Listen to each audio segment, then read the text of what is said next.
나보다 오래 살았고 나보다 오래 살 미국 거대 기업들이 주는 주지의 정당한 몫인 배당을 받아 여생을 여유롭게 마무리하고 싶습니다. 내 노동력이 투입되지 않는 것? 그게 진짜 머니 파이프라인입니다. 안녕하세요. 머니 파이프라인 루지TV의 루지입니다. 자, 부동산 주식 창업, 한결같이 말하는 부주창은 머니 파이프라인 구축 순서를 뜻합니다. 왼쪽 부동산부터 창업까지 갈수록 리스크가 점점 커지죠. 그래서 그 순서대로 구축하라는 겁니다. 그러나 사실 저는 부창주, 즉 부동산 투자, 창업, 그리고 주식 순으로 파이프라인을 구축하고 있습니다. 오늘은 이 얘기를 한번 해볼까 합니다. 경기가 좋지 않아 창업이 제일 리스크가 크지 않냐고 하는데요. 아닙니다. 제가 봤을 때 단타 마인드로 무장한 대한민국 평범한 사람들에게 주식만큼 리스크가 큰 투자는 없습니다. 주식은 상패라는 내 자산에 곱하기 0이 들어가 버리면 자산이 0이 될 가능성도 존재하고요. 내 의지와 관계없이 움직이는 변덕스러운 시장 앞에 내 피 같은 돈을 쉽게 내어주고 맙니다. 더불어 그 어느 분야보다 주식은 예측의 영역이 아니라 대응의 영역이고요. 따라서 어떤 투자의 거장도 주가 예측은 하지 않습니다. 미래를 예측할 수 있다는 사람은 사기꾼이죠. 예측하면 무조건 버는데 왜 강의하고 책 쓰고 그러겠습니까? 그렇게 통제 불가능한 미래 예측이 의미 없는 주식이야말로 그 어느 투자보다 마인드 영역이 큰 포션을 차지합니다. 반대로 본인만의 투자 철학을 정립하고 꾸준한 마인드 공부를 선행한다면 주식이야말로 진정한 머니 파이프라인이 될 수 있습니다. 아무 생각 없이 소문 듣고 단타성으로 들어가서 박살나놓고 남들에게 주식 투자하지 말라? 그런 사람들 피하셔야 됩니다. 스킵하세요.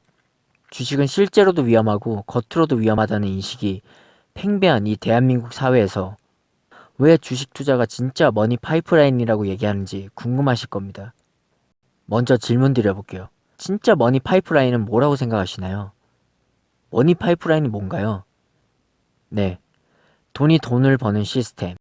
돈이 물처럼 콸콸 흘러나오는 파이프관? 예, 모두 맞는데요. 중요한 것은 내가 잠을 잘 때도 돈이 돈을 버는 시스템을 말합니다. 내가 잠을 잘 때도 말이죠. 이 말은 즉 나의 노동력이 투입되지 않는다는 겁니다. 그런 측면에서 부동산 창업은 진짜 머니 파이프라인을 구축하기 위한 수단일 뿐입니다. 세계 최고 우량 기업들의 지분을 사서 모아가기 위한 좋은 수단 말이죠. 물론 반대로 주식 투자를 통해서 집을 산 사람이 있겠죠. 근데 그런 확률 굉장히 낮습니다. 여러분 주변에 있나요? 뭐가 되었던 최악의 경우로 대비해서 피같이 모은 돈, 다주택은 아니더라도 실거주 한 채는 꼭 잡아두시고 뭐든 시작하셔야 됩니다. 부동산 투자와 창업, 좋은 허울만 보고 기대 많이 하셨을 거라 봅니다. 근데 죄송하지만 노동력 투입 없이는 쉽게 돈 벌 수 있는 건 없습니다. 셋 다 엄청난 공부를 하고 투자에 임해야겠지만 투자를 해놓고도 부동산은 매번 공실, 임차인, 인테리어, 수리 여러 면에서 신경 쓸 게 많습니다. 더불어 수시로 바뀌는 정책, 세법으로 인해 계속 골머리를 썩어야 됩니다. 창업도 마찬가지입니다. 직원 채용, 무단 결근, 세무, 노무, 그리고 보통 금수저가 아니고서는 임차로 들어가기 때문에 건물주 이슈도 항상 있죠. 그럼에도 지금 영상 촬영을 하는 도중에도 부동산은 인플레를 해치하며 자산 가치가 스스로 불어나고 프랜차이즈도 대기업 시스템에 힘입어 매월 1시간 정도의 노동력만으로 월급 이상의 월 현금 흐름을 주고 있습니다. 인플레 해치라고 하는 것은 찍어내는 화폐로 인한 화폐 가치 절하 측면도 있지만 그런 찍어낸 화폐를 내가 받아내는 측면도 있습니다. 어느 지역이 개발 예정이라고 예를 한번 들어볼까요? 해당 지역에 투입되는 사회 간접 자본을 n분의 1로 지역 주민들이 선취해 가고요.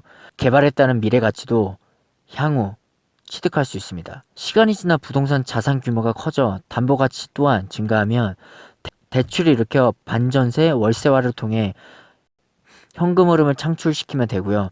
창업도 단순히 현금 흐름 수단을 넘어서 권리금 회수 측면에서 분양권, 프리미엄 같은 추가 소득도 얻을 수 있습니다. 다만 갑자기 생긴 돈은 쉽게 날아가는 돈의 특성만큼 바로 재투자에 쓰거나 또 다른 현금 흐름을 내는 수단에 재투입되어야겠죠. 모든 것은 이렇듯 하기 나름입니다. 창업으로 실패한 사람도 있고 부동산으로 실패한 사람도 있고 반대로 모두 성공하는 사람도 많습니다. 이래서 하면 안 돼 라는 생각 하지 마시고 왜 해야 하는지 대한 가능성을 열어두고 다니시면 기회는 꼭 올 겁니다.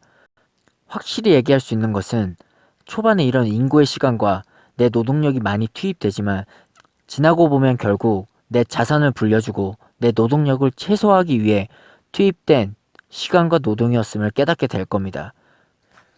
자, 이런 질문 할 수 있겠죠. 돈이 없는데 무슨 부동산 투자며 창업이야? 예, 맞습니다. 그래서 초반엔 무조건 지출을 통제해서 목돈을 만들 수밖에 없습니다. 그 목돈의 규모는 억 단위가 아니고요. 직장인 월 300만 원 받는다고 가정했을 때 70% 저축하면 2년 모으면 실거주 구할 수 있습니다. 서울도 가능해요. 신축만 원하고 부동산 공부가 부족해서 못 사는 겁니다. 그 어떤 투자보다 부동산과 창업은 레버리지 활용이 수월한 분야입니다. 청약 넣느라 허송세월 보내지 마시고 욜로 찾느라 해외에서 방황하지 마시고 주식 비트코인 단타 쳐서 부자 될 생각도 하지 마시고 그 돈으로 우선 종잣돈을 모아서 뭐가 됐든 내 실거주 하나 구하시라는 겁니다. 그게 재테크의 시작이자 모든 비용을 통제하는 본인을 보게 되는 그 첫 시작이 될 겁니다. 레버리지란 더 나은 결과를 얻기 위한 지렛대인데 사람에게도 사물에게도 적용시킬 수 있습니다.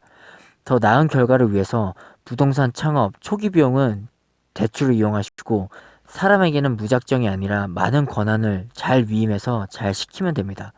레버리지 활용도 능력입니다. 어찌됐든 부동산과 창업 모두 뭐가 됐던 노동력이 투입되어야 한다는 측면에서 진정한 머니 파이프라인은 아닙니다. 오히려 나이가 먹어갈수록 피해야 하는 것들입니다. 지금이야 다 할 수 있을 것 같죠? 나이가 든다는 것은 나의 몸뚱아리도 균형을 다 한다는 겁니다. 투자 전까지는 셋 다 노동이 많이 들어가겠지만 투자 후에는 내 노동력이 진짜 안 들어가는 것은 주식밖에 없습니다. 모든 주식은 나 대신 일하는 그 회사 직원들이고요.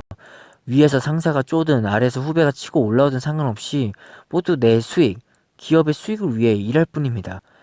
주식은 사고 파는 게 아니고요.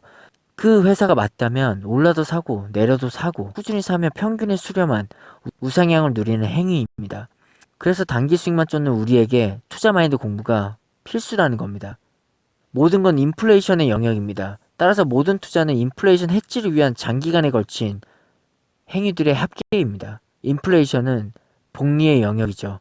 그래서 이를 잘 활용하는 자는 플러스 복리를 누릴 거고요. 잘 활용하지 못하는 자는 마이너스 복리를 누릴 겁니다. 가난도 복리의 영역입니다. 자, 전 나이 들어서도 신경 쓰며 살고 싶지 않습니다. 욜로를 포기하고 미래를 위해 현재를 담보로 투자를 하고 있습니다. 나보다 오래 살았고 나보다 오래 살 미국 거대 기업들이 주는 주지의 정당한 몫인 배당을 받아 여생을 여유롭게 마무리하고 싶습니다. 내 노동력이 투입되지 않는 것, 그게 진짜 머니 파이프라인입니다. 당장은 노동력이 많이 투입되겠지만 진짜를 위한 필수 과정이라고 생각하시고 참 많이 힘들겠지만 잘 버텨내는 우리들이 되었으면 합니다. 항상 화이팅 하시고요. 또 다음 시간에 뵙겠습니다.